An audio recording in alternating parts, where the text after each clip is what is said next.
So I'm talking to my husband the other day about my faith and how depressed and sad that I was before I found Jesus.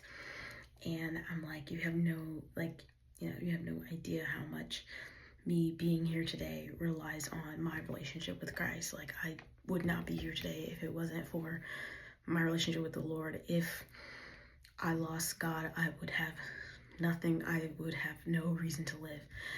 And for context, my husband is very new to the faith.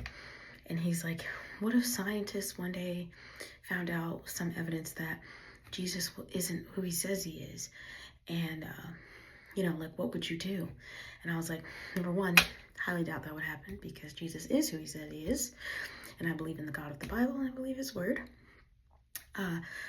Number two, if for some reason that ever happened, if for some reason that just occurred at some point, I would not care to live. There would be really no point to life. I mean, what would be the point?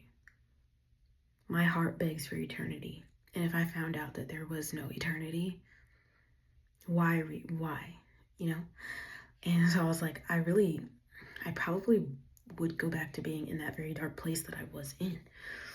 And he was like, oh, he literally was like, oh, that's really concerning.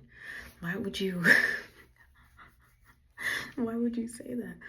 He's like, if I saw that in the news, I wouldn't tell you because I'm worried about you. And I'm like, is that weird? Like, I was like, that right there is why I need God, bro.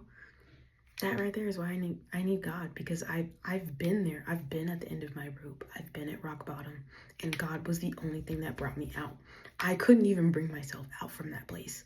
So yeah, I'm here today because of God, and I don't know what I would do without him. My life is nothing, absolutely nothing without him. I don't even care to live without him. And I mean, if you don't believe, like, does that sound crazy? He was like, that's an intense way to live, right? So that's an intense way to live. He's like, does that sound crazy? Because if so, I don't think that you might not have reached that bottom yet where only God can bring you out. It's kind of insane.